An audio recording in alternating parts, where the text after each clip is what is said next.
이 재수 없는 년! 우리 아들 앞길 막지 말고 당장 꺼져! 35년 평생을 종처럼 부려먹던 남편이 내연녀를 안방에 들인 그날, 명숙 씨의 가슴팍으로 날아온 건 치매 시어머니가 던진 꼬질꼬질하고 냄새나는 낡은 베개였습니다. 비웃는 내연녀의 눈길을 뒤로 한 채 빗물 섞인 눈물을 닦으며 쫓겨난 그녀가 갈 곳 없어 들어간 차가운 여인 숙방에서 무심코 그 베개의 실밥을 뜯어낸 순간 명숙 씨의 비명은 그대로 멈춰버리고 말았는데요. 과연 돌아가신 시아버지가 20년 전부터 이 베개 속에 겹겹이 숨겨두었던 남편과 내연녀의 인생을 단 한 방에 끝내버릴 경악스러운 진실은 무엇이었을까요? 본격적인 사연 시작 전에 여러분과 짧게 인사를 나누고 싶습니다.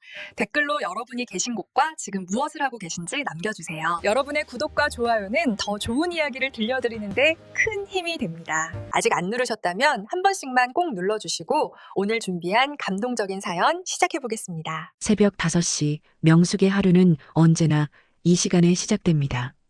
알람 소리보다 먼저 눈을 뜨는 게 몸에 배어버린 지 오래였어요. 침대 옆 탁자에 놓인 낡은 시계를 보니 오늘은 특별한 날이었습니다. 2025년 1월 10일 결혼한 지 정확히 35년째 되는 날이었죠. 명숙은 조용히 이불을 걷어냈습니다. 옆자리는 비어 있었어요. 남편 대식은 요즘 들어 집에 들어오는 날보다 안 들어오는 날이 더 많았습니다. 처음엔 회식이라고 했고 그 다음엔 거래처 접대라고 했어요. 이젠 아예 연락조차 없었죠. 명숙은 더 이상 묻지 않았습니다. 물어봐야 돌아오는 건 짜증 섞인 한숨뿐이었으니까요.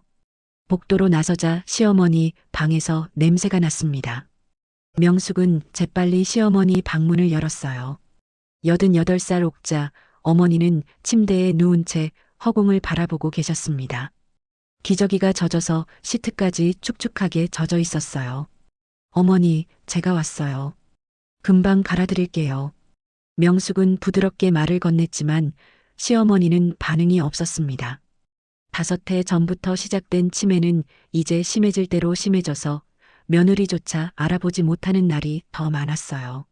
명숙은 익숙한 손놀림으로 기저귀를 갈고 젖은 시트를 벗겨냈습니다. 새 시트를 깔고 깨끗한 잠옷으로 갈아입히는데 30분이 걸렸죠.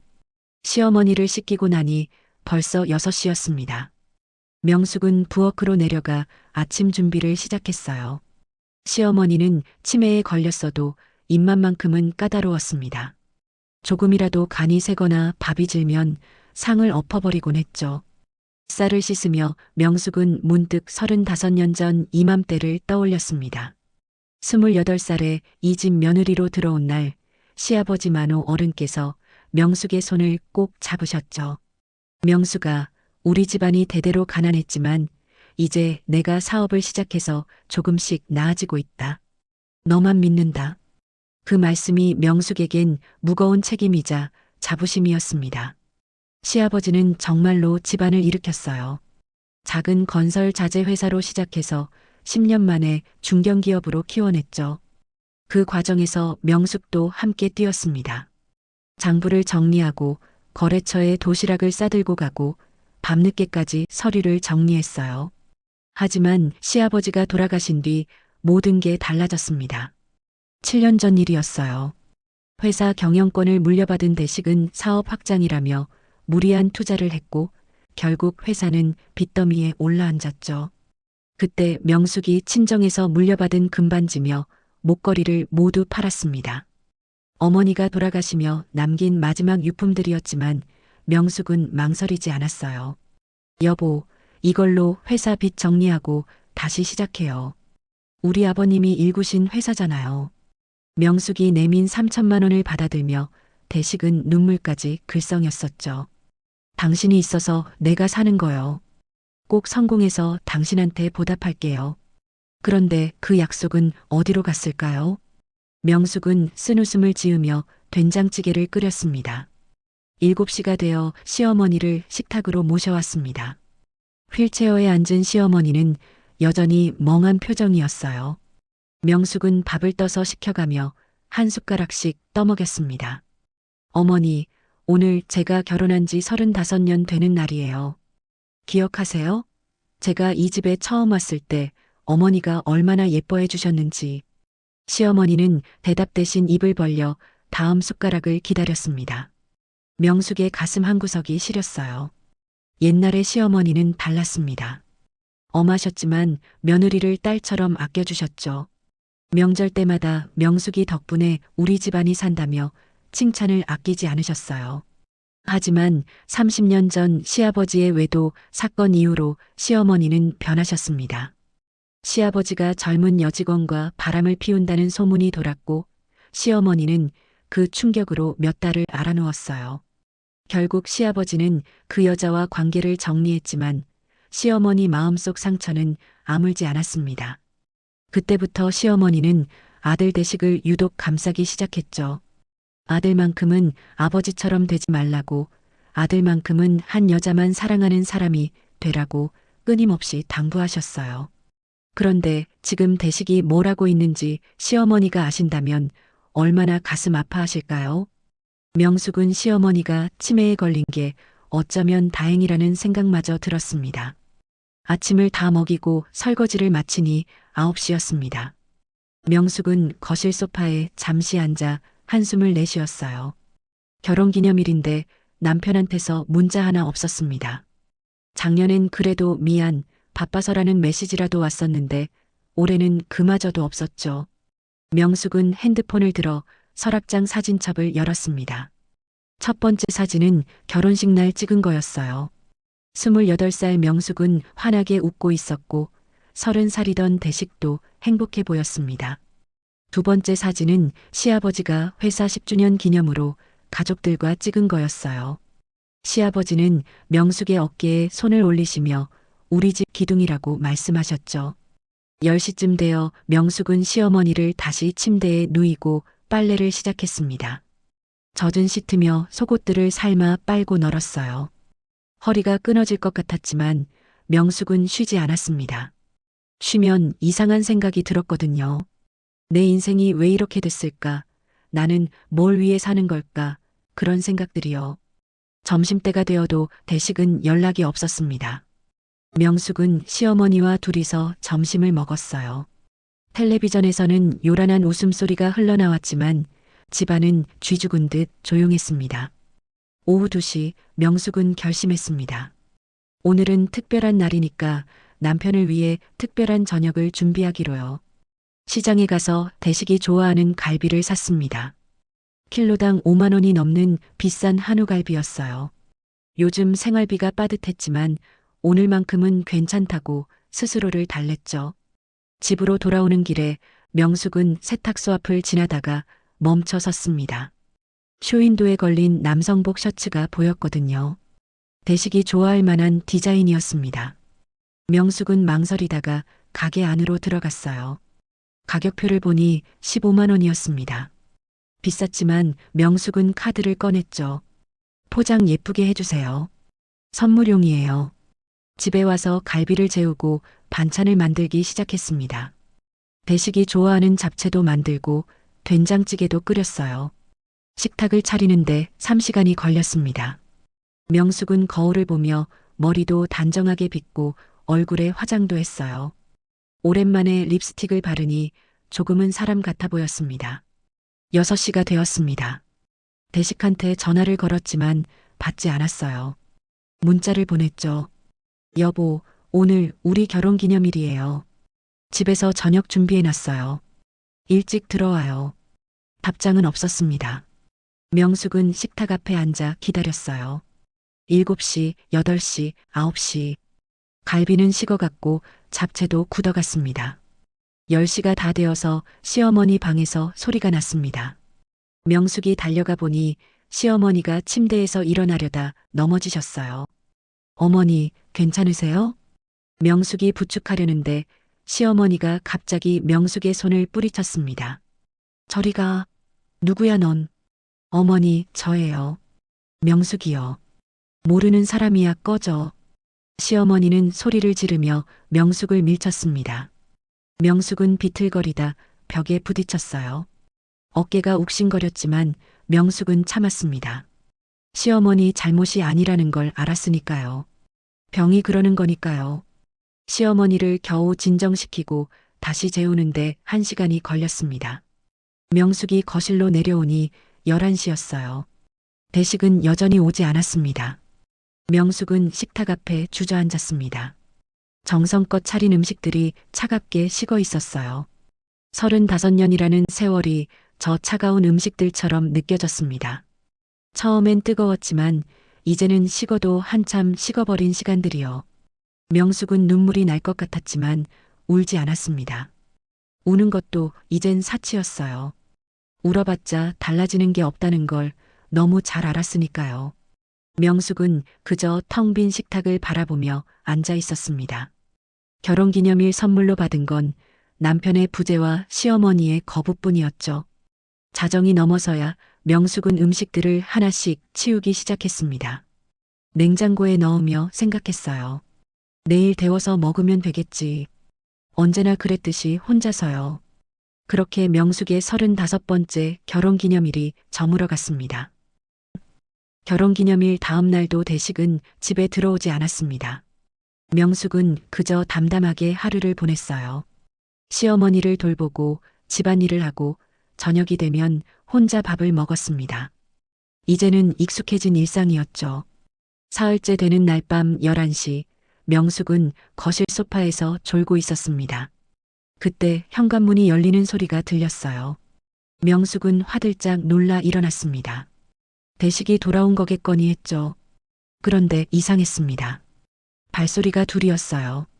명숙은 거실 불을 켜려다 말고 멈췄습니다. 본능적으로 뭔가 잘못됐다는 느낌이 들었거든요. 여기가 당신 집이야? 생각보다 낡았네.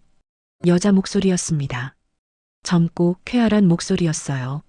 명숙의 심장이 쿵쾅거리기 시작했습니다. 조금만 참아. 곧 다 정리될 거니까. 대식의 목소리였습니다. 명숙이 알던 그 목소리가 아니었어요. 낯선 여자 앞에서 한없이 부드러워진 목소리였죠. 명숙은 소파 뒤로 몸을 숨겼습니다. 계단을 올라가는 발소리가 들렸어요. 2층으로 올라가는 소리였습니다. 명숙과 대식의 안방이 있는 곳이요. 명숙은 떨리는 다리를 억지로 움직여 조심스럽게 계단을 올라갔습니다. 안방 문이 활짝 열려 있었어요. 명숙은 문틈으로 안을 들여다봤습니다. 방 안에는 대식과 낯선 여자가 서 있었습니다. 여자는 27할 정도로 보였어요. 짙은 화장에 몸에 딱 붙는 빨간색 원피스를 입고 있었습니다. 손목엔 반짝이는 팔찌가 채워져 있었고 목에는 명품 목걸이가 걸려 있었죠. 명숙은 그 목걸이를 알아봤습니다. 며칠 전 남편 셔츠 주머니에서 나온 영수증, 바로 그 목걸이였어요. 400만 원짜리 명품 목걸이. 명숙을 위한 선물이라고 믿었던 그것을요. 오빠, 여기 침대 너무 낡았어. 이거 언제 산 거야? 여자가 침대를 손으로 툭툭 치며 말했습니다. 명숙과 대식이 결혼할 때 장만한 침대였어요. 35년을 함께한 침대였습니다. 미안해 수지야. 곧 새 거 사줄게. 일단 오늘은 여기서 지내자. 대식이 여자의 허리를 감싸며 말했습니다. 명숙은 그 모습을 보는 순간 숨이 막혔어요. 가슴이 찢어지는 것 같았습니다. 저게 뭐야? 완전 촌스러운데? 수지라고 불린 여자가 방 구석에 있는 자개장을 가리키며 코웃음을 쳤습니다. 그건 명숙이 시집 올 때 친정 어머니가 해준 유일한 혼수였어요. 30년이 넘었지만 명숙은 매일 정성껏 닦으며 소중히 간직해왔습니다. 저런 고물은 당장 갖다 버려야 해. 내가 이탈리아 가구로 새로 꾸며줄게. 수지의 말에 명숙의 손이 떨렸습니다. 분노가 치밀어 올랐어요. 하지만 명숙은 참았습니다. 더 지켜봐야 했으니까요. 수지야, 목 아프지? 내가 마사지 해줄게. 오빠가 제일 좋아. 두 사람은 침대에 나란히 앉았습니다. 명숙은 더 이상 참을 수 없었어요. 문을 박차고 들어갔습니다. 당신 지금 뭐 하는 거예요? 명숙의 목소리는 떨리고 있었습니다. 대식과 수지가 깜짝 놀라 일어났어요. 아, 당신 있었어? 대식은 놀라기는커녕 오히려 귀찮다는 표정을 지었습니다. 마치 예상했다는 듯이요. 여기가 우리 집이에요. 안방이고요. 당신 지금 정신이 있어요? 명숙이 소리쳤습니다. 수지는 명숙을 위아래로 훑어보더니 비웃듯 웃었어요. 아, 이분이 그 유명한 마누라? 오빠 말대로 완전 아줌마네. 옷 왜 그렇게 입고 다녀요? 명숙은 자신도 모르게 자신의 옷을 내려다봤습니다. 10년도 더 된 집에서 입는 면 잠옷이었어요. 얼룩도 여기저기 묻어 있었습니다. 당신 누군데 남의 집에 와서 이래요?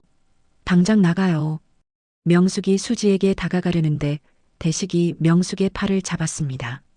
힘껏 잡아당겼어요. 명숙은 비틀거리며 뒤로 물러났습니다. 이명숙 씨, 진정하고 얘기 좀 합시다. 대식이 차갑게 말했습니다. 이명숙 씨라니. 35년을 함께 산 아내를 남처럼 부르고 있었어요. 당신 정말 미쳤어요?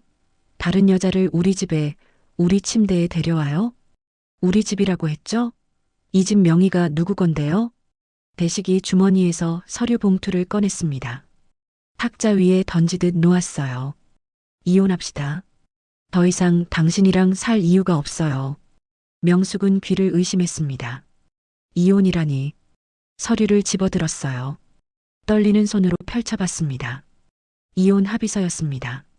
그리고 그 밑에 또 다른 서류가 있었어요. 위자료 포기 각서? 이게 뭐예요? 글자 그대로예요. 당신이 위자료를 한 푼도 받지 않겠다는 각서죠. 거기 도장 찍으면 돼요. 대식은 담담하게 말했습니다. 마치 사업계약서에 서명하라는 것처럼요. 말도 안 돼요. 제가 왜 위자료를 포기해요? 35년을 당신 뒷바라지했는데, 당신 어머니 병수발 들었는데. 명숙의 목소리가 높아졌습니다. 수지가 화장대 앞으로 가서 명숙의 화장품들을 뒤적이기 시작했어요. 이게 뭐야? 5,000원짜리 로션? 오빠, 이 사람 진짜 거지처럼 사네. 수지가 로션 병을 집어들더니 바닥에 내동댕이 쳤습니다. 병이 깨지며 하얀 액체가 바닥에 쏟아졌어요. 이어서 크림도 스킨도 하나씩 바닥에 던졌습니다. 당장 그만둬요. 명숙이 수지에게 달려들었습니다.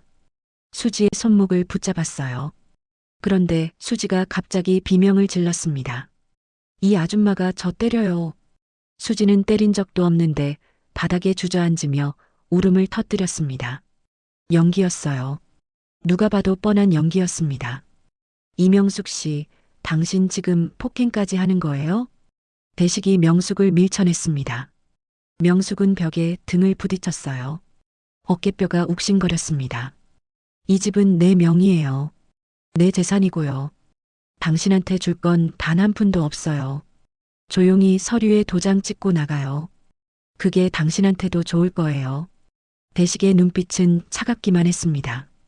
명숙이 알던 그 사람이 아니었어요. 아니, 어쩌면 명숙이 모르고 있었던 진짜 모습인지도 몰랐습니다. 싫어요. 절대 안 나가요. 이 집은 시아버님이 일구신 집이에요. 제가 지킬 거예요. 명숙이 고개를 저었습니다. 대식이 혀를 찼어요. 그래요? 그럼 어쩔 수 없네요. 대식이 핸드폰을 꺼내 어딘가에 전화를 걸었습니다. 잠시 후 대식이 말했어요. 내일 아침 8시에 집 앞으로 오세요. 짐 좀 빼야 하는데. 대식은 전화를 끊고 명숙을 쳐다봤습니다. 내일 아침까지 생각해 보세요. 조용히 나갈 건지 아니면 억지로 쫓겨날 건지. 명숙은 대답하지 않았습니다. 대답할 수가 없었어요. 머릿속이 하얘졌습니다. 수지가 대식의 팔짱을 끼며 말했습니다. 오빠, 나 무서워. 오늘은 호텔 가자. 이 집 공기도 안 좋아. 그래, 가자. 두 사람은 명숙을 그 자리에 남겨두고 나가버렸습니다. 계단을 내려가는 발소리가 들렸고 현관문이 닫히는 소리가 들렸어요. 명숙은 바닥에 주저앉았습니다. 깨진 화장품병 조각들이 손에 박혔지만 아프지 않았어요. 가슴이 너무 아파서 손의 통증 따위는 느껴지지도 않았습니다. 35년이 한순간에 무너져 내렸습니다. 명숙은 그제야 울음을 터뜨렸어요. 목 놓아 울었습니다. 하지만 눈물이 나오지 않았어요. 너무 많이 울어서 눈물도 말라버린 걸까요? 명숙은 그렇게 밤새 바닥에 앉아 있었습니다. 내일이 오는 게 두려웠습니다. 내일이 되면 정말로 이 집에서 쫓겨날 것 같았으니까요. 다음 날 아침 7시 명숙은 시어머니 방으로 갔습니다. 밤새 한숨도 못 잤지만 어머니는 챙겨야 했어요. 기저귀를 갈고 세수를 시켜드렸습니다. 어머니, 제가 어떻게 해야 할까요? 명숙이 시어머니의 손을 잡으며 물었습니다. 대답은 없었어요. 시어머니는 그저 창밖을 멍하니 바라보고 계셨습니다. 명숙은 한숨을 내쉬었어요. 어머니한테 기댈 수도 없었습니다. 8시가 되자 집 앞에서 차 소리가 들렸습니다. 명숙은 창문으로 내다봤어요. 검은색 승합차 2대가 멈춰 섰습니다. 차에서 덩치 큰 남자들이 5명 내렸어요. 사설 용역들이었습니다. 현관 초인종이 요란하게 울렸습니다. 명숙은 문을 열지 않았어요. 하지만 곧 열쇠 돌아가는 소리가 들렸습니다. 대식이 여분 열쇠로 문을 연 거였죠. 이명숙 씨, 어제 충분히 생각할 시간 드렸죠? 대식이 수지와 함께 들어왔습니다. 뒤따라 용역 남자들이 우르르 들어왔어요. 당신 정말 이러려고요? 어머니가 계신 집에서 이런 난리를 쳐요? 명숙이 떨리는 목소리로 물었습니다. 대식은 코웃음을 쳤어요. 우리 어머니는 치매 환자예요. 아무것도 모르시잖아요. 어차피 요양원 보낼 거니까 상관없어요. 뭐라고요? 어머니를 요양원에? 명숙은 믿을 수 없었습니다. 대식은 평생 어머니를 모시겠다고 했었어요. 시아버지 돌아가실 때도 어머니만큼은 끝까지 자기가 모시겠다고 약속했었죠. 제가 모실게요. 어머니는 제가 모실 테니까 제발 이러지 마요. 명숙이 애원했습니다. 하지만 대식은 용역 남자들에게 손짓했어요. 짐 다 빼세요. 저 여자 옷이랑 개인 물건만 내놓으면 돼요. 남자들이 2층으로 올라가기 시작했습니다. 명숙이 가로막으려 했지만 한 남자가 명숙의 팔을 붙잡았어요. 힘이 너무 셌습니다. 명숙은 꼼짝할 수 없었죠. 나요. 손 놔요. 명숙이 소리쳤지만 소용없었습니다. 위층에서 쿵쾅거리는 소리가 들렸어요. 서랍 열리는 소리, 옷장 뒤지는 소리가 났습니다. 잠시 후 남자들이 큰 검은 봉지 2개를 들고 내려왔습니다. 명숙의 옷가지들이었어요. 아무렇게나 구겨 넣은 게 분명했습니다. 이게 전부예요? 대식이 물었습니다. 남자 하나가 고개를 끄덕였어요. 나머지는 다 버릴 거니까 그냥 두면 되죠? 네, 쓰레기 차 부르면 돼요. 수지가 옆에서 거들었습니다. 명숙의 35년 삶이 쓰레기 취급을 받고 있었어요. 자개장은요? 제 어머니가 해주신 건데요. 명숙이 간신히 말했습니다. 목이 메어 제대로 말이 나오지 않았어요. 그런 촌스러운 거 누가 가져가요. 그냥 버리세요. 수지가 손을 휘휘 저었습니다. 명숙은 무릎에 힘이 풀렸어요. 바닥에 주저앉을 것 같았습니다. 그때 2층에서 소리가 들렸습니다. 시어머니 방에서 나는 소리였어요. 명숙은 비틀거리며 계단을 올라갔습니다. 시어머니 옥자가 침대에서 일어나 복도로 나오고 계셨습니다. 휠체어도 없이 비틀거리며 걸어 나오셨어요. 얼굴은 새빨갛게 달아올라 있었습니다. 어머니, 위험해요. 명숙이 달려가 부축하려는데 시어머니가 명숙의 손을 뿌리쳤습니다. 그리고는 자기 방으로 휘청거리며 들어가셨어요. 명숙이 따라 들어가려는데 시어머니가 뭔가를 들고 나왔습니다. 낡은 메밀 베개였어요. 시아버지가 살아계실 때 쓰시던 베개였습니다. 시아버지 돌아가신 후로 시어머니가 늘 안고 주무셨던 거였죠. 시어머니가 그 베개를 명숙에게 던졌습니다. 베개가 명숙의 가슴에 부딪혔어요. 먼지와 함께 오래된 냄새가 났습니다. 이 재수없는 년, 우리 아들 앞길 막지 말고 이거 처먹고 당장 꺼져. 시어머니의 목소리는 명료했습니다. 치매 환자의 목소리가 아니었어요. 또렷하고 도끼 서린 목소리였습니다. 명숙은 그 자리에서 얼어붙었습니다. 귀를 의심했어요. 평생 어머니라고 부르며 섬겼던 분이었습니다. 친딸보다 더 지극정성으로 모셨던 분이었어요. 그런데 재수 없는 년이라니. 어머니, 저예요. 명숙이에요. 제가 뭘 잘못했어요? 명숙의 눈에서 눈물이 주르르 흘러내렸습니다. 시어머니는 고개를 돌려버렸어요. 우리 집에서 나가. 명숙의 다리가 후들거렸습니다. 가슴이 찢어지는 것 같았어요. 남편한테 버림받는 것보다 더 아팠습니다. 어머니한테 버림받는다는 게 이렇게 아픈 거였어요. 어머니, 명숙이 시어머니께 다가가려는데 대식이 명숙을 잡아 끌었습니다. 이제 됐죠? 우리 어머니도 당신 안 원하세요. 그만 나가요. 대식의 목소리는 차가웠습니다. 명숙은 힘없이 베개만 껴안았어요. 용역 남자들이 명숙의 양팔을 잡았습니다. 질질 끌려 계단을 내려갔어요. 명숙은 저항할 힘도 없었습니다. 정신이 나간 것처럼 멍했어요. 현관문을 나서는데 하늘에서 비가 쏟아지기 시작했습니다. 굵은 빗방울이 명숙의 얼굴을 때렸어요. 남자들은 명숙을 대문 밖으로 밀어냈습니다. 검은 봉지 2개를 명숙 앞에 내던졌어요. 다시는 여기 오지 마세요. 한 남자가 경고했습니다. 그리고는 대문을 쾅 닫아버렸어요. 명숙은 빗속에 서 있었습니다. 온몸이 금방 젖었어요. 차가운 빗물이 등줄기를 타고 흘러내렸습니다. 명숙은 베개를 꼭 껴안았어요. 그것만이 명숙에게 남은 전부였습니다. 어디로 가야 할까요?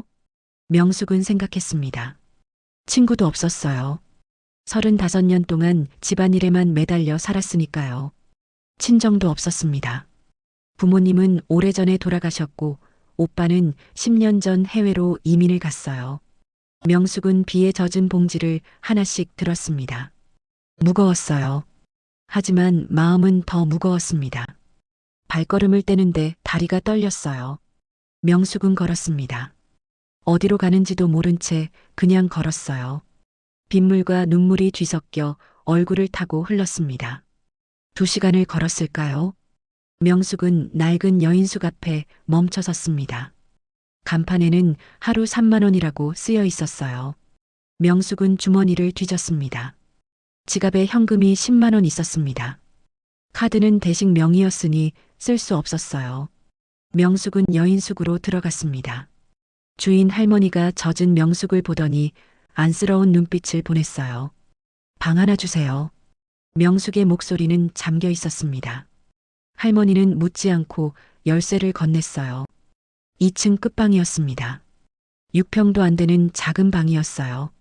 명숙은 방문을 닫고 바닥에 주저앉았습니다.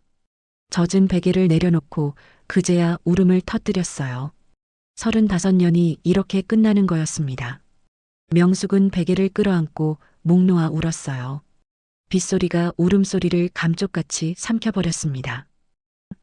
명숙은 사흘째 여인숙 방에 틀어박혀 있었습니다. 밥도 제대로 먹지 않았어요. 주인 할머니가 가끔 문 앞에 김밥이나 빵을 놓고 가셨지만 명숙은 손도 대지 않았습니다. 넷째 날 아침 명숙은 문득 베개에서 나는 냄새가 신경 쓰이기 시작했어요. 비에 젖었던 베개가 제대로 마르지 않아서 곰팡이 냄새가 났습니다. 명숙은 베개를 창가로 가져갔어요. 말려야겠네. 명숙은 베개의 지퍼를 찾았습니다. 하지만 지퍼가 없었어요. 실로 꽁꽁 꿰맨 베갯잎이었습니다. 명숙은 봉지에서 손톱깎이를 꺼냈어요. 작은 가위가 달린 거였죠. 명숙은 조심스럽게 실밥을 끊기 시작했습니다. 한 땀 한 땀 끊어나갔어요. 10분쯤 지나자 베갯잎이 열렸습니다. 명숙은 베갯잎 속으로 손을 넣었습니다. 메밀 껍질이 손에 닿았어요. 그런데 이상했습니다. 뭔가 딱딱한 게 만져졌어요. 명숙은 그것을 꺼냈습니다. 비닐에 쌓인 물건이었어요. 먼지를 털어내고 비닐을 벗겼습니다. 안에서 낡은 봉투가 나왔어요. 봉투를 여는 순간 명숙의 손이 멈췄습니다. 봉투 겉면에 붓글씨로 이렇게 쓰여 있었거든요. 며느리 이명숙에게. 명숙의 심장이 빠르게 뛰기 시작했습니다. 이건 시아버지의 글씨였어요. 명숙은 떨리는 손으로 봉투를 열었습니다. 첫 번째로 나온 건 편지였습니다. 명숙은 펼쳐서 읽기 시작했어요.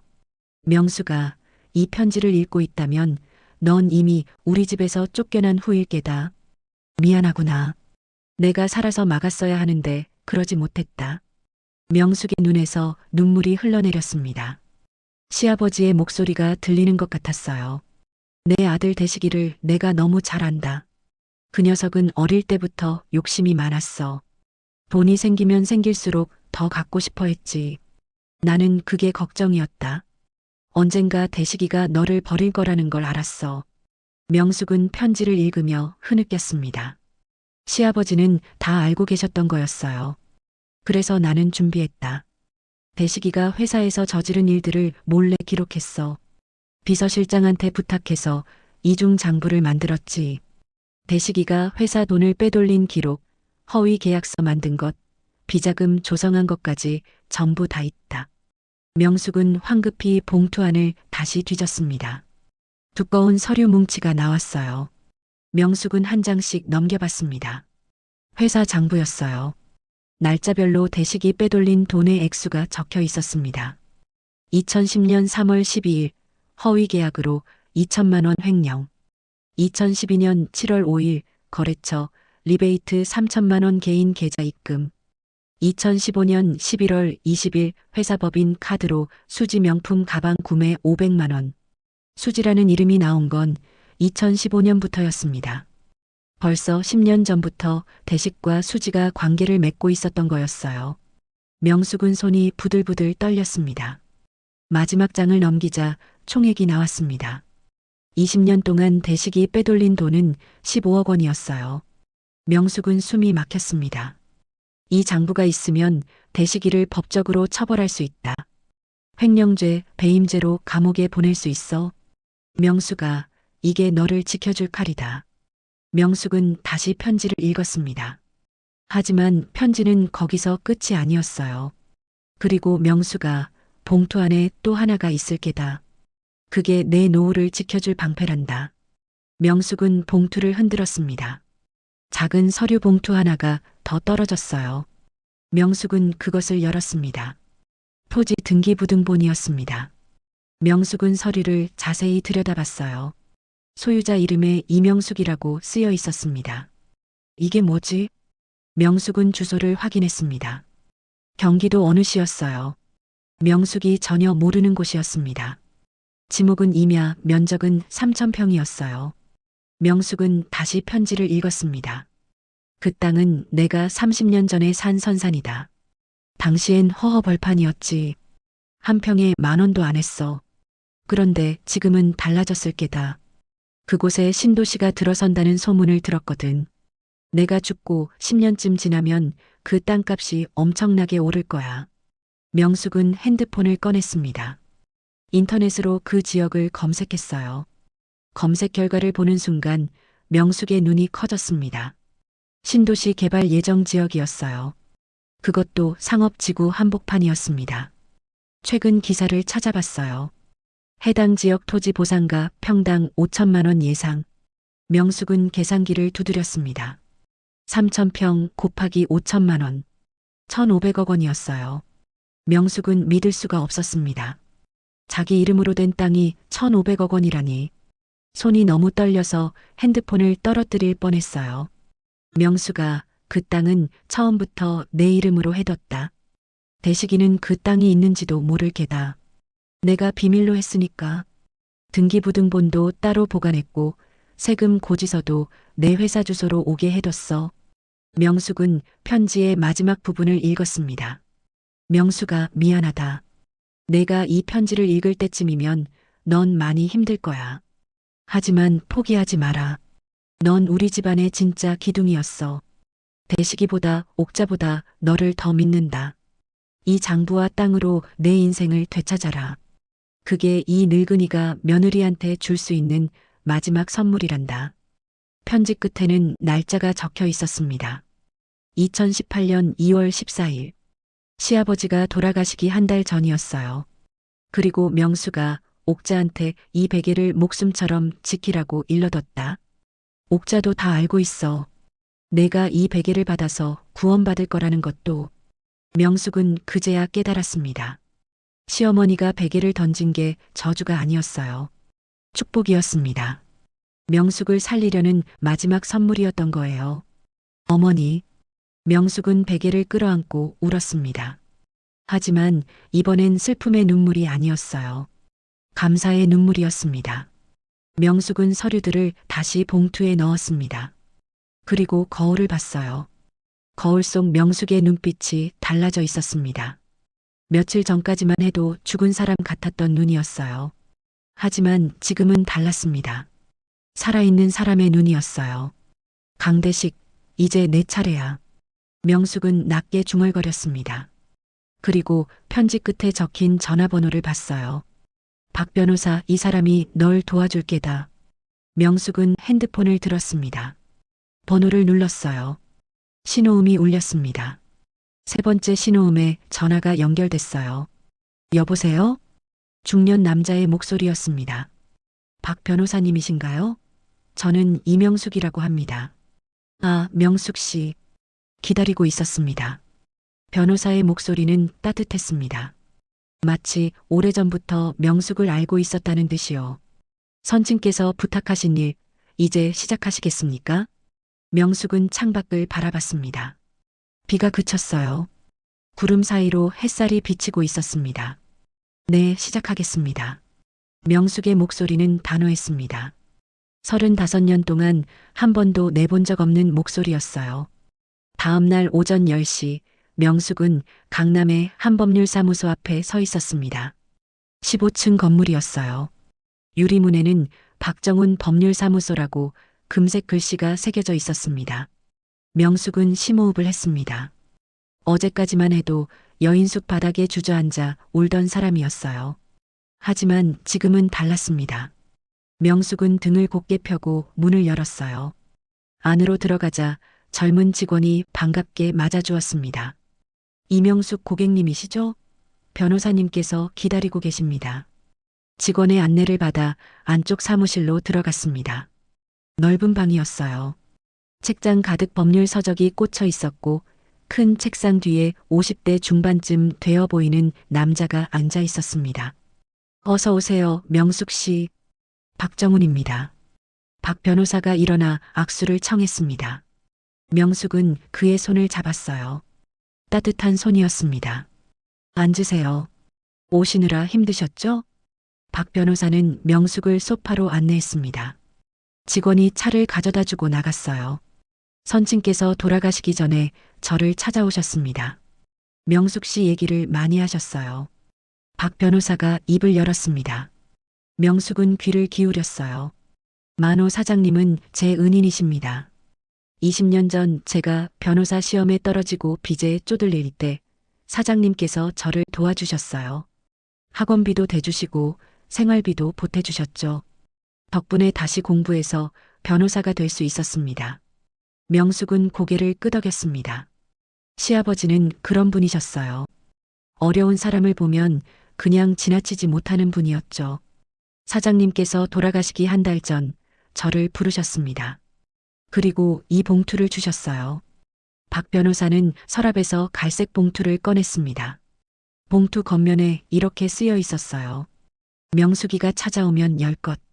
박 변호사가 봉투를 열었습니다. 안에서 서류 한 장이 나왔어요.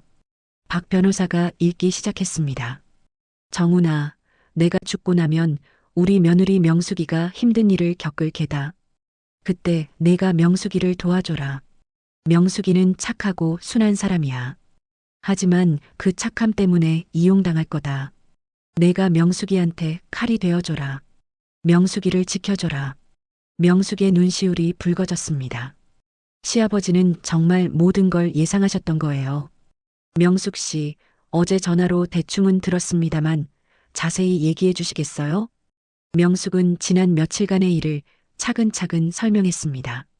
결혼기념일에 남편이 오지 않았던 것, 수지라는 여자와 함께 집에 들어왔던 것, 이혼 서류와 위자료 포기 각서를 던진 것, 용역을 불러 명숙을 쫓아낸 것까지요. 박 변호사는 묵묵히 듣고 있었습니다. 그의 표정이 점점 굳어졌어요. 그리고 베개 속에서 이걸 발견했습니다. 명숙은 가방에서 서류 뭉치를 꺼냈습니다. 대식의 횡령 장부와 토지 등기부등본이었어요. 박 변호사가 서류를 받아들었습니다. 한 장 한 장 넘기며 꼼꼼히 살펴봤어요. 10분쯤 지나자 박 변호사가 고개를 들었습니다.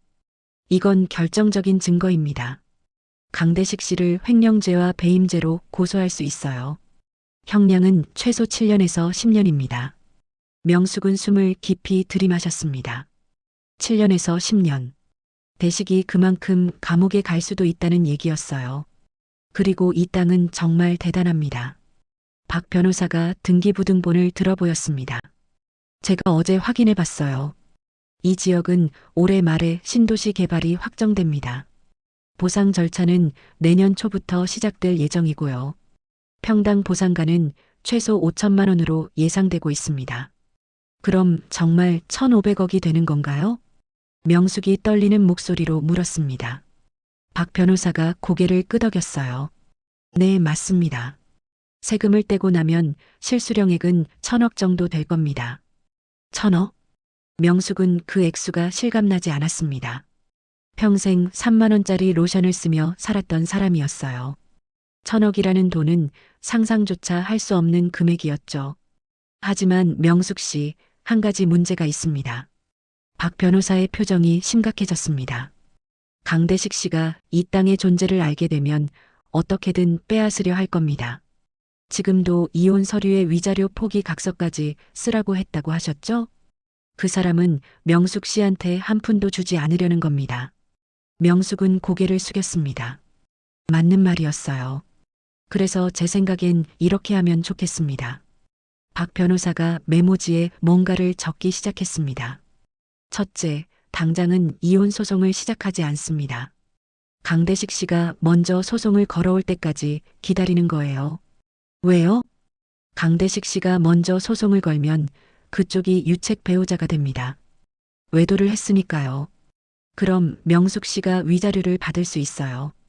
게다가 재산 분할도 유리하게 진행됩니다. 명숙은 고개를 끄덕였습니다. 이해가 갔어요. 둘째, 그동안 강대식 씨의 재산을 파악합니다. 집, 자동차 회사 주식, 은행 계좌까지 전부 조사해요. 그리고 횡령한 돈이 어디로 갔는지도 추적합니다. 박 변호사가 두 번째 항목을 적었습니다. 셋째, 이 모든 증거를 모아서 강대식 씨가 재산을 빼돌리기 전에 법원에 가압류 신청을 합니다. 그러면 강대식 씨는 재산을 처분할 수 없어요. 그럼 대식이가 수지한테 재산을 넘기는 걸 막을 수 있나요? 네, 막을 수 있습니다. 박 변호사가 확신에 찬 목소리로 말했습니다. 넷째, 타이밍을 봐서 횡령 고소를 합니다. 이건 형사사건이에요.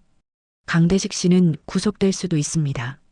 명숙은 박 변호사를 똑바로 쳐다봤습니다. 변호사님, 저는 복수하고 싶어요. 당한 만큼 돌려주고 싶어요. 복수가 목적이신가요? 박 변호사가 조심스럽게 물었습니다. 명숙은 고개를 저었어요. 아니에요. 복수보다 더 중요한 게 있어요. 뭔가요? 시어머니를 구해내는 거예요. 명숙의 목소리는 단호했습니다. 대식이가 어머니를 요양원에 보낸다고 했어요. 하지만 어머니는 치매가 있으셔도 집에서 지내셔야 해요. 낯선 곳에 가시면 더 나빠지실 거예요. 박 변호사는 잠시 생각에 잠겼습니다. 그리고 고개를 끄덕였어요. 알겠습니다. 그럼 작전을 수정하겠습니다. 어머니를 모셔오는 걸 최우선 목표로 하고 강대식 씨의 재산을 지키는 걸 두 번째 목표로 하죠. 감사합니다. 명숙이 깊이 고개를 숙였습니다. 박 변호사가 명숙의 손을 잡았어요. 명숙 씨, 선친께서 저를 도와주셨듯이 제가 명숙 씨를 도와드리겠습니다.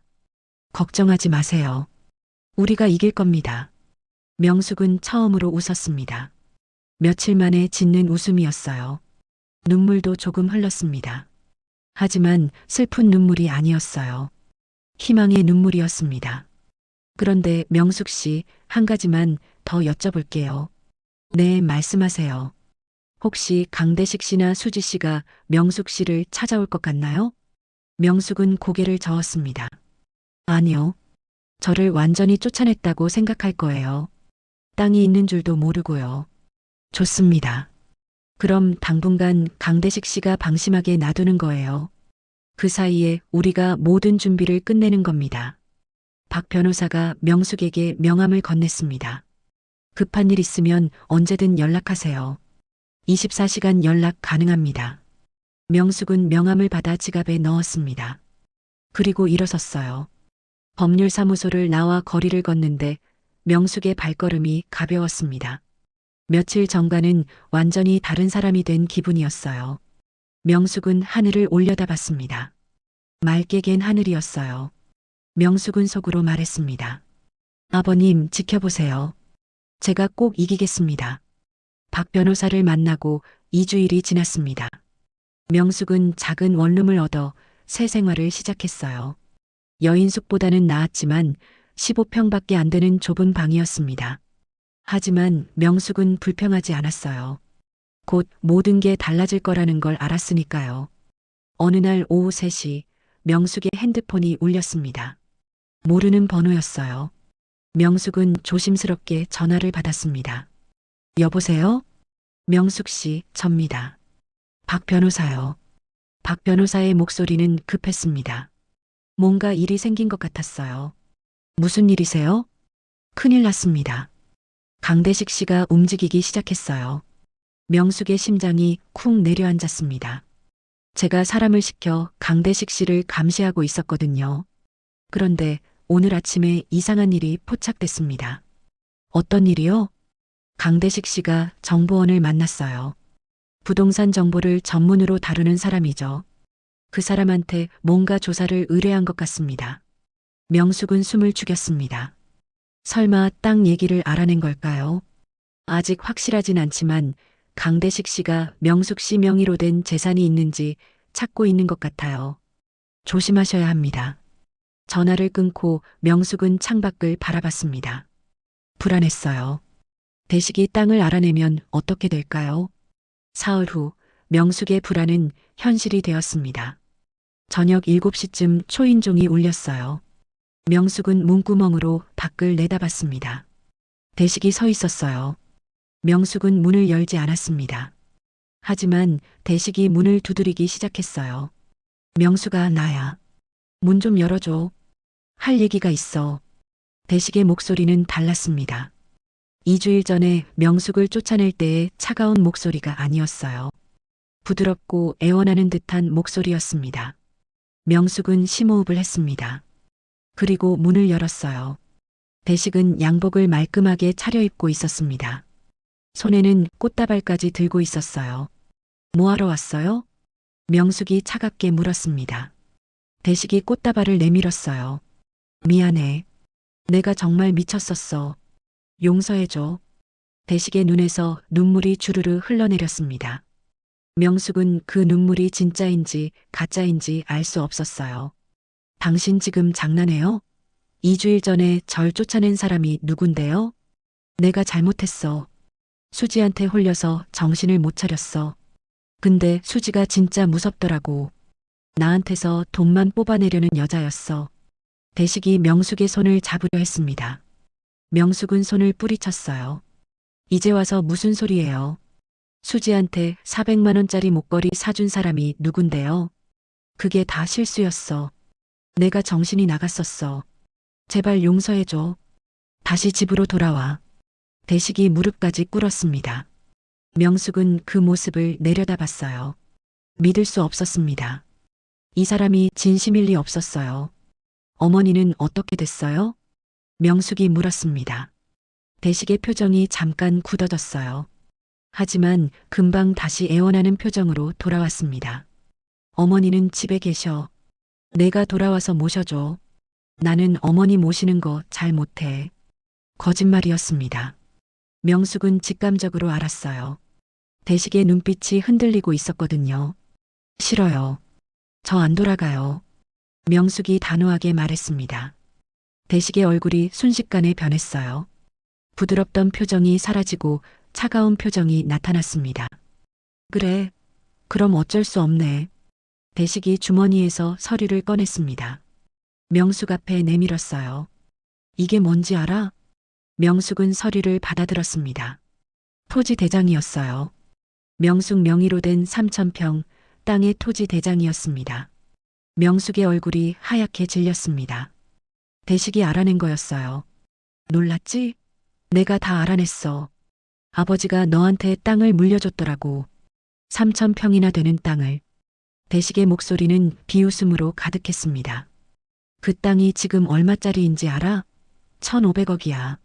1,500억. 그걸 내가 혼자 가지려고 했어? 이건 시아버님이 제 이름으로 해주신 거예요. 당신 거 아니에요. 명숙이 떨리는 목소리로 말했습니다. 대식이 코웃음을 쳤어요. 법적으론 그렇겠지. 하지만 내가 가만히 있을 것 같아? 그 땅 절반은 내 거야. 부부 공동 재산이니까. 우린 이혼하기로 했잖아요. 이혼? 누가 이혼한대? 나 안 해. 대식이 빙긋 웃었습니다. 섬뜩한 웃음이었어요. 너한테서 땅 문서 받아낼 때까지는 이혼 안 해. 그러니까 착하게 증여 서류에 도장 찍어. 그럼 내가 깨끗하게 이혼해 줄게. 명숙은 뒤로 물러났습니다. 대식이 한 발 다가왔어요. 싫으면 어쩔 수 없지. 법적으로 싸워도 돼. 근데 그러면 시간 오래 걸려. 그 사이에 어머니는 어떻게 될까? 어머니가 어쨌다는 거예요? 명숙의 목소리가 높아졌습니다. 대식이 핸드폰을 꺼내 영상 하나를 틀었어요. 영상 속에는 시어머니가 있었습니다. 좁은 지하실 같은 곳에 갇혀 있었어요. 바닥에 주저앉아 울고 계셨습니다. 시어머니 옆에는 수지가 서 있었어요. 야, 이 할망구, 장부가 어디 있냐니까. 수지가 시어머니의 머리채를 잡아당겼습니다. 시어머니가 비명을 질렀어요. 그만둬요. 명숙이 소리쳤습니다. 대식이 영상을 껐어요. 어머니가 뭔가 숨기고 있어. 아버지가 남긴 장부 말이야. 그게 어디 있는지 알려주면 어머니 놔줄게. 명숙은 온몸이 떨렸습니다. 분노가 치밀어 올랐어요. 저 사람이 정말 사람일까요? 자기 어머니한테 이럴 수가 있을까요? 어머니 당장 놔줘요. 안 그러면 경찰 부를 거예요. 경찰? 불러봐. 근데 그러면 어머니 더 위험해질 텐데. 대식이 비웃었습니다. 명숙은 주먹을 불끈 쥐었어요. 내일까지 생각해. 증여 서류에 도장 찍을 건지 아니면 어머니가 고생하는 걸 지켜볼 건지. 선택은 내 거야. 대식은 그 말을 남기고 돌아섰습니다. 문을 나가며 한마디 더 던졌어요. 아, 참. 도망가려고 생각하지 마. 너 어디 있는지 다 알아. 계속 감시하고 있으니까. 문이 쾅 닫혔습니다. 명숙은 그 자리에 주저앉았어요. 다리에 힘이 풀렸습니다. 명숙은 떨리는 손으로 박 변호사에게 전화를 걸었습니다. 신호음이 3번 울린 후 전화가 연결됐어요. 변호사님, 큰일 났어요. 명숙은 울먹이는 목소리로 상황을 설명했습니다. 박 변호사는 조용히 듣고 있었어요. 명숙 씨, 진정하세요. 제가 지금 바로 갈게요. 그리고 경찰에 신고합시다. 이건 감금이고 폭행이에요. 하지만 어머니가 위험해요. 어머니를 구하려면 제대로 된 방법을 써야 합니다. 강대식 씨 말에 넘어가면 안 돼요. 박 변호사의 목소리는 차분했습니다. 명숙은 그 목소리를 듣고 조금 진정이 됐어요. 제가 30분 안에 도착하겠습니다. 문 잠그고 기다리세요. 절대 혼자 움직이지 마세요. 전화를 끊고 명숙은 창밖을 바라봤습니다. 어둠이 내리고 있었어요. 명숙은 두 손을 모았습니다. 어머니, 조금만 기다리세요. 제가 꼭 구해드릴게요. 명숙의 눈에서 눈물이 흘러내렸습니다. 하지만 이번엔 포기의 눈물이 아니었어요. 결연함의 눈물이었습니다. 박 변호사가 도착한 건 30분 후였습니다. 그와 함께 형사 2명이 왔어요. 명숙은 영상을 보여주며 상황을 설명했습니다. 이건 명백한 감금과 폭행입니다. 바로 수사에 들어가겠습니다. 나이 지긋한 형사가 단호하게 말했습니다. 명숙은 조금 안심이 됐어요. 하지만 조심해야 합니다. 강대식 씨가 어머니를 어디 숨겨놨는지 모르니까요. 박 변호사가 덧붙였습니다. 젊은 형사가 고개를 끄덕였어요. 강대식 씨 핸드폰 위치 추적을 신청하겠습니다. 그리고 집부터 수색할게요. 다음 날 오전 10시 경찰은 대식의 집을 급습했습니다. 명숙도 박 변호사와 함께 갔어요. 35년을 살았던 집 앞에 서니 가슴이 먹먹했습니다. 형사들이 영장을 들이밀자 대식은 당황한 표정을 지었어요. 뭐 하는 거예요? 영장이 왜 나와요? 박옥자 씨 감금 및 폭행 혐의로 수사 중입니다. 협조하시죠. 형사들이 집 안으로 들어갔습니다. 명숙도 뒤따라 들어갔어요. 2층, 3층을 다 뒤졌지만 시어머니는 없었습니다. 지하실이 있습니다. 한 형사가 주방 구석에 있는 문을 가리켰어요. 명숙은 그 문을 처음 봤습니다. 언제 만들어진 걸까요? 형사들이 문을 열고 계단을 내려갔습니다. 명숙도 따라 내려갔어요. 어두컴컴한 지하실이었습니다. 형사가 전등을 켰어요. 구석에 시어머니가 쓰러져 있었습니다. 명숙은 달려가 시어머니를 안았어요. 어머니, 어머니. 시어머니는 눈을 감고 있었습니다. 숨은 쉬고 있었지만 의식이 없었어요. 얼굴엔 멍이 들어 있었고 옷은 찢어져 있었습니다. 구급차 불러요. 명숙이 소리쳤습니다. 형사 하나가 급히 전화를 걸었어요. 시어머니는 곧바로 병원으로 옮겨졌습니다. 명숙은 구급차에 함께 탔어요. 시어머니의 손을 꼭 잡았습니다. 어머니, 괜찮으실 거예요. 제가 지켜드릴게요. 병원 응급실에서 2시간 동안 치료를 받았습니다. 의사가 나왔어요. 다행히 생명에는 지장 없습니다. 하지만 영양실조가 심하고 탈수 증세가 있어요. 며칠간 입원 치료가 필요합니다. 명숙은 안도의 한숨을 쉬었습니다. 박 변호사가 명숙의 어깨를 두드렸어요. 잘 됐습니다. 이제 강대식 씨를 법정으로 끌고 갈 수 있어요. 사흘 후 법원에서 긴급재산 보전 신문이 열렸습니다. 명숙은 증인으로 출석했어요. 대식과 수지도 와 있었습니다. 판사가 서류를 검토하며 물었습니다. 강대식 씨, 이명숙 씨 명의의 토지에 대해 증여를 강요한 사실이 있습니까? 없습니다. 그건 오해입니다. 대식이 태연하게 거짓말을 했습니다. 명숙은 분노가 치밀었어요. 그럼 이 영상은 뭡니까? 박 변호사가 태블릿을 판사에게 건넸습니다. 수지가 시어머니를 학대하는 영상이었어요. 판사가 영상을 보는 동안 법정은 조용했습니다. 영상이 끝나자 판사의 표정이 굳어졌어요. 이건 명백한 폭행입니다. 최수지 씨, 할 말 있습니까? 수지가 벌떡 일어났습니다.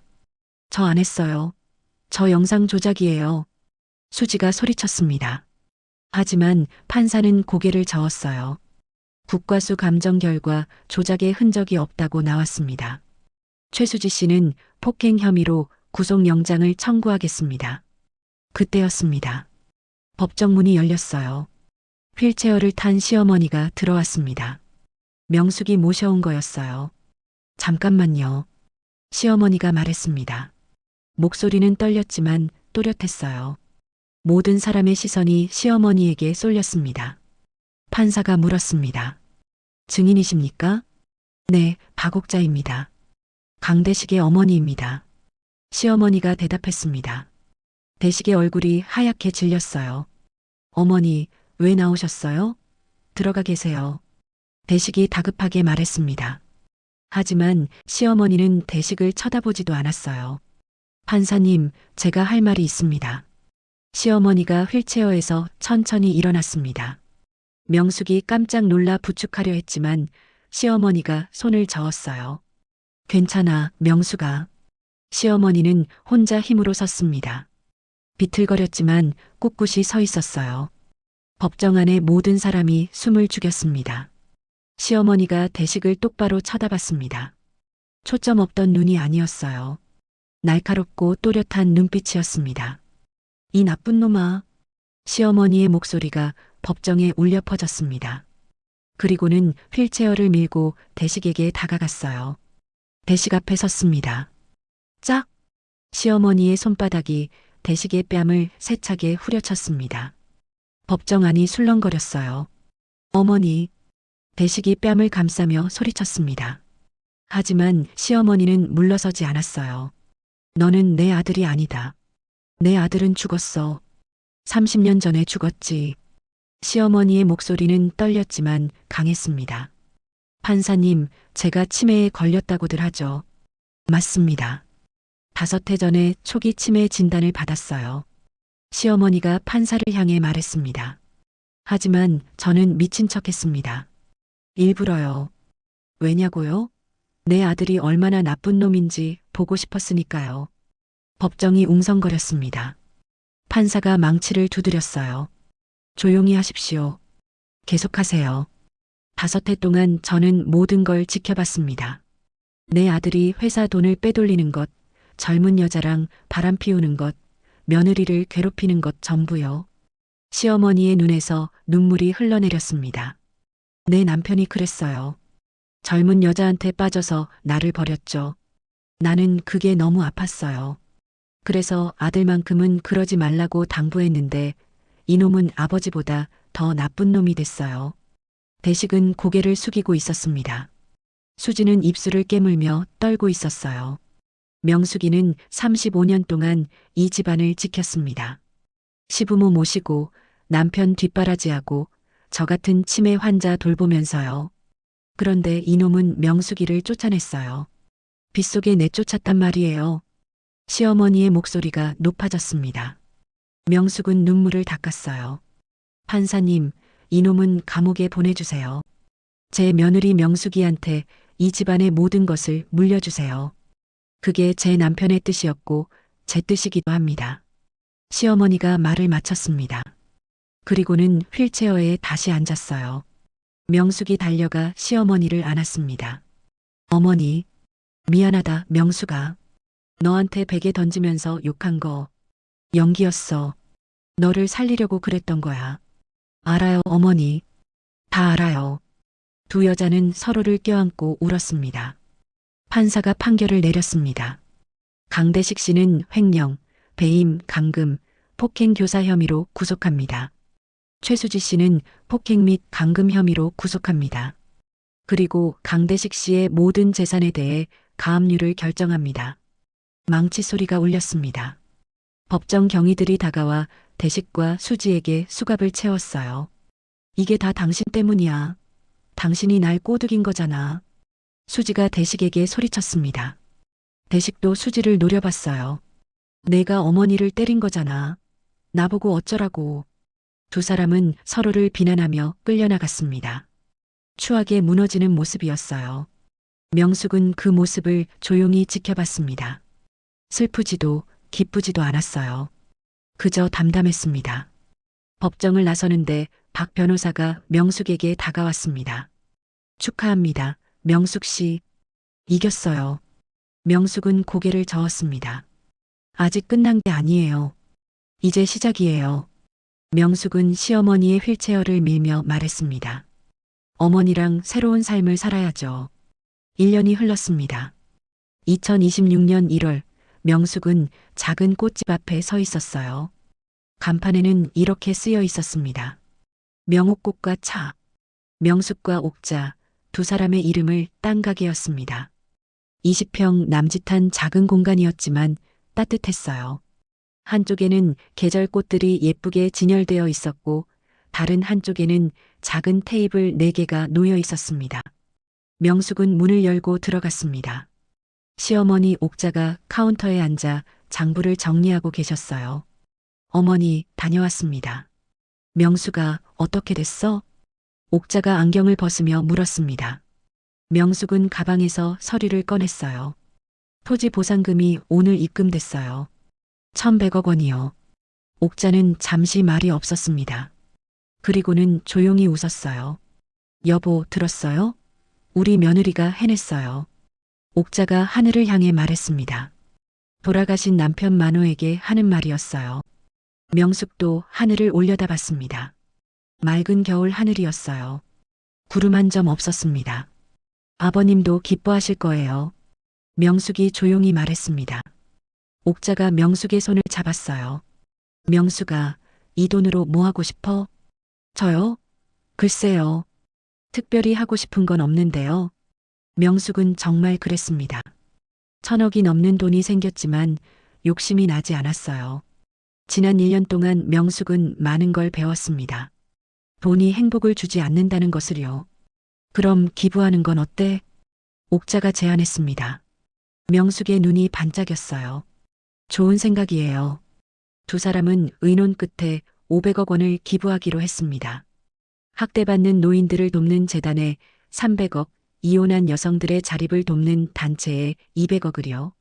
나머지 돈으로는 작은 건물을 하나 샀습니다. 1층에는 지금의 꽃집을 확장하고 2층에는 명숙과 옥자가 살 집을 꾸몄어요. 3층은 작은 도서관으로 만들어 동네 사람들에게 개방했습니다. 어느 봄날 오후 꽃집에 손님이 찾아왔습니다. 박정훈 변호사였어요. 변호사님, 어서 오세요. 명숙이 반갑게 맞았습니다. 박 변호사는 꽃다발을 들고 있었어요. 축하드립니다. 오늘 가게 1주년이라고 들었어요. 감사합니다. 커피 드릴게요. 명숙이 따뜻한 커피를 내왔습니다. 박 변호사는 커피를 한 모금 마시고 서류 봉투를 꺼냈어요. 강대식 씨 소식 들으셨어요? 명숙은 고개를 저었습니다. 궁금하지 않았거든요. 판결이 나왔어요. 징역 12년입니다. 명숙은 아무 말도 하지 않았습니다. 슬프지도 기쁘지도 않았어요. 그냥 담담했습니다. 최수지 씨는 징역 5년을 받았고요. 둘 다 항소 포기했답니다. 그렇군요. 명숙은 짧게 대답했습니다. 박 변호사가 또 다른 서류를 꺼냈어요. 그리고 이혼 판결도 확정됐습니다. 위자료로 2억 원 받으실 수 있어요. 그 돈은 어머니 치료비로 쓸게요. 명숙이 말했습니다. 옥자는 요즘 치매 치료를 열심히 받고 있었어요. 초기에 발견해서 다행히 많이 좋아지고 있었습니다. 박 변호사가 일어서며 말했습니다. 명숙 씨, 정말 잘 이겨내셨어요.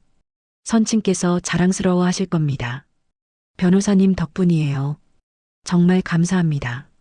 박 변호사가 나가고 명숙은 창밖을 바라봤습니다. 봄볕이 따사로웠어요. 가게 앞 벚나무에 꽃이 피기 시작하고 있었습니다. 그날 저녁 명숙과 옥자는 2층 거실에서 차를 마시고 있었습니다. 창밖으로 노을이 지고 있었어요. 며칠 후 명숙은 교도소를 찾아갔습니다. 대식을 만나러 간 게 아니었어요. 면회 신청도 하지 않았습니다. 명숙은 그저 교도소 앞에 서서 건물을 바라봤습니다. 저 안에 대식이 있겠죠. 12년 동안 갇혀 지낼 겁니다. 명숙은 이상하게도 복수했다는 느낌이 들지 않았어요. 그저 끝났다는 느낌만 들었습니다. 35년의 결혼 생활이, 그 긴 악몽이 정말로 끝났다는 거요. 명숙은 가방에서 작은 봉투를 꺼냈습니다. 대식에게 쓴 편지였어요. 면회실로 가져가지 않고 우편으로 보낼 생각이었습니다. 편지 내용은 간단했습니다. 당신을 용서합니다. 하지만 잊지는 않겠습니다. 건강하세요. 명숙은 편지를 교도소 우체통에 넣었습니다. 그리고 돌아섰어요. 뒤돌아보지 않았습니다. 집으로 돌아오는 버스 안에서 명숙은 창밖을 바라봤습니다. 봄이 완연했어요. 길가의 나무들이 초록빛으로 물들고 있었습니다. 명숙은 핸드폰을 꺼내 사진첩을 열었습니다. 최근 사진들이 가득했어요. 엄마 옥자와 함께 찍은 사진, 꽃집에서 웃고 있는 사진, 동네 아이들에게 책을 읽어주는 사진들이요. 35년 전 결혼식 사진은 이미 삭제했습니다. 그 시간은 이제 명숙의 인생이 아니었어요. 가게에 도착하니 옥자가 화단에 꽃을 심고 계셨습니다. 명숙이 다가가 함께 무릎을 꿇었어요. 엄마, 제가 도와드릴게요. 그래, 우리 딸. 두 사람은 나란히 앉아 꽃을 심었습니다. 봄볕이 따스하게 두 사람을 비췄어요. 해가 지고 있었습니다. 하늘이 주황빛과 분홍빛으로 물들었어요.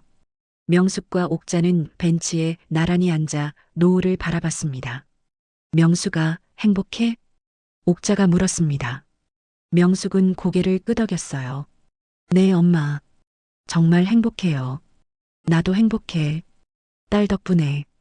두 사람은 서로의 손을 꼭 잡았습니다. 남편도 아들도 아닌 자기 자신으로 살아가는 두 번째 인생이었어요. 노을이 완전히 지고 별이 뜨기 시작했습니다. 명숙은 하늘을 올려다보며 속으로 말했어요. 아버님, 지켜보고 계시죠? 저 잘 살고 있어요. 엄마도 잘 모시고 있고요. 감사합니다. 정말 감사합니다. 바람이 불었습니다. 따뜻한 봄바람이었어요. 마치 시아버지가 대답하는 것 같았습니다. 명숙은 미소를 지었습니다. 그리고 옥자와 함께 집 안으로 들어갔어요. 새로운 하루가 끝나고 또 새로운 하루가 시작될 겁니다. 명숙의 두 번째 인생은 이제 막 시작되었으니까요. 이야기는 끝났지만 여운은 오래도록 마음에 남기를. 오늘도 함께 해주셔서 감사합니다. 구독과 좋아요, 그리고 여러분의 감상을 댓글로 남겨주시면 더 많은 이야기로 찾아오겠습니다.